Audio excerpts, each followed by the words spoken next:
In today's video, I'm going to show you how to view your GOG library quickly and easily inside the GOG app. If you've just installed the app and you're trying to find all the games you own, this tutorial will walk you through it step by step.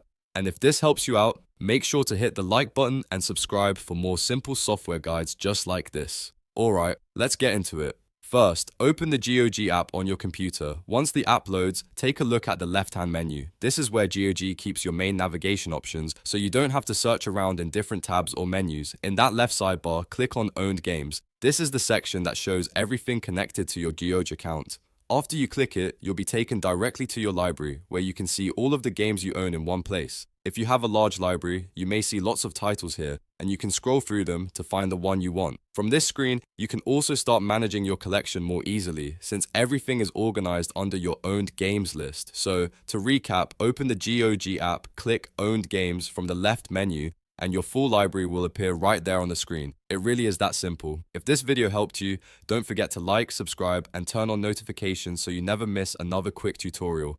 Thanks for watching, and I'll see you in the next one.